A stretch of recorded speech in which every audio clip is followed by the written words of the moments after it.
Good morning! Okay. My name's Tanya, Sheldon, and I have Spanx on. Just wanted you to know that. Okay. Before I get started, I just want to ask the Lord to just be present in this room this weekend. And I ask Him to help us to remember what we have our hands on. And to help me stop crying. And to just take what we get from this weekend and put it into action. Okay. That is my intent exactly as I help lead us off in these next 2 days with Dr. Tanya. And I have a couple questions for you first. I want to ask you, do you all believe that you are not here by accident? Okay.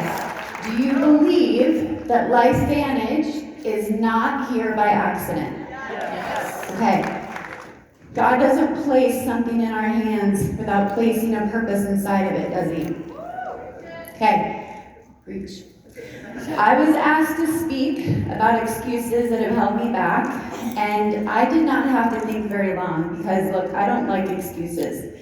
I'm not a fan of them, and I tried to be really aware of possible excuses in my journey here because the last thing I wanted was for my peers to see me making excuses. My desire to become more when I said yes to Life Vantage has been so strong that making excuses just wasn't something I could afford and something that I didn't want to work with.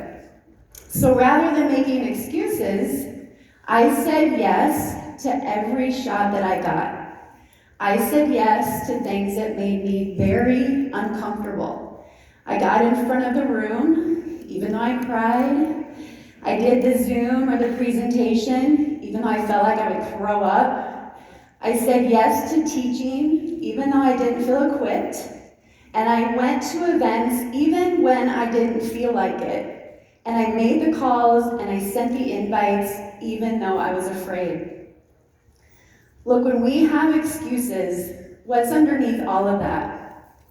It's fear, right? Fear is incredibly creative. It's incredibly creative when it comes to excuses. So what even is an excuse? It's a story we tell ourselves to justify where we are, to justify staying where we are. It can sound wise, it can sound logical, and sometimes it might even sound spiritual. But excuses are going to keep you small. Who's heard the saying, your business will never be bigger than you are? Yeah. This is not about how big your upline becomes. It's not how big corporate becomes. It's not how big the company becomes. It's about how big you become.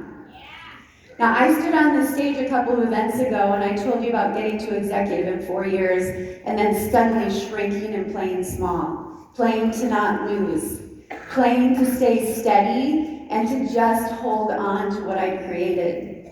Where do you think that got me? Nowhere. I made EC2 with the product launch, but you guys, I forgot what this is all about.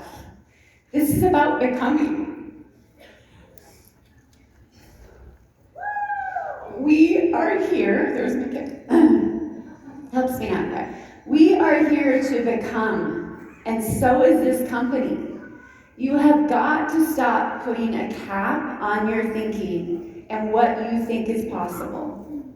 So some common excuses that I have had in my life, they always boil down to, I'm not enough. And I'm not enough often looks like I'm not confident enough, I don't know enough, I don't look like her, I don't sound like her, I can't do what she's done, I don't want to be on stage. Guys, I can't tell your story for you. So if you choose, when you're becoming, this becomes a part of it.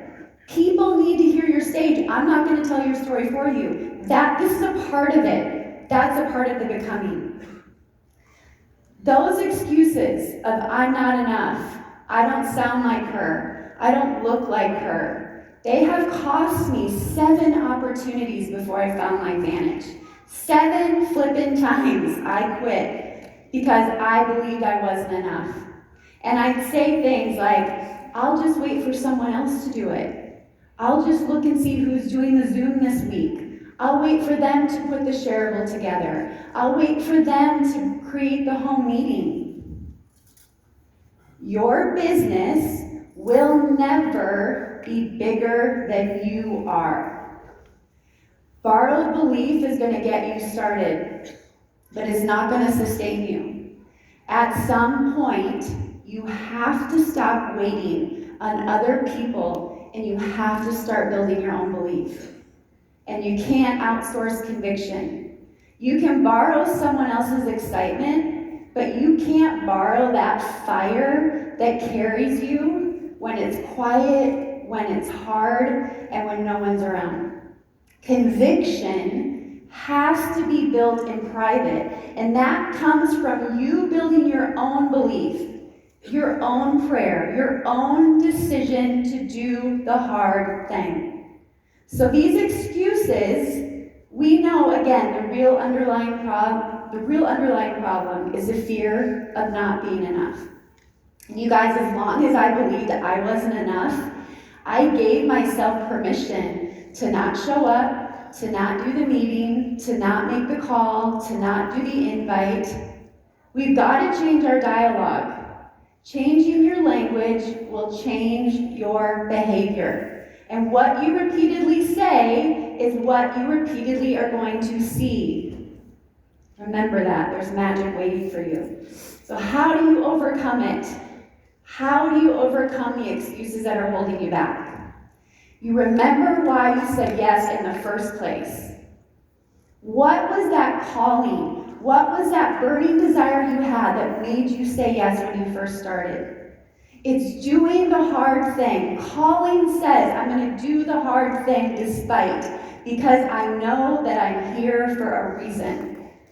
This gift was given to you so that you could become. And the becoming only happens in the doing. No other company in the world has what we have, right? When you realize that you were called to serve, and that this gift is not about you, your insecurities can lose their power. Fear is making it about you, but your calling makes it about them. If you believe God placed this in your hands, why would you be negotiating with fear? This was given to you as a gift. So I want you to stop shrinking. Stop playing small. Stop hesitating. Why are you allowing yourself to hide behind your excuses? Faith without works is dead. And belief without movement is just a nice idea. When you decide to move, despite not feeling ready or confident, but doing it because you know you're here for a reason and you were called to this, I promise you everything will shift. The invite becomes easier. Everything becomes freer because you know why you're here. Now, do you believe activation changes lives? Yes. Yeah. Do you believe people need it? Yes. Do you believe no other industry in the world provides what network marketing does? Yes. Okay. Brings leverages into homes. It gives people hope. Then what are we doing? Stop overthinking. Stop rehearsing what you think is or is not best for other people. Stop rehearsing rejection in your head and letting this fear and this not enoughness slow you down. You're wasting time. You do not need more information. You do not need a better season. You do not need more products, and you do not need more science. Okay? You need to make a decision. No more excuses. It's not time to shrink. It is time to rise up. That means you stand up right now. Stand up. Okay?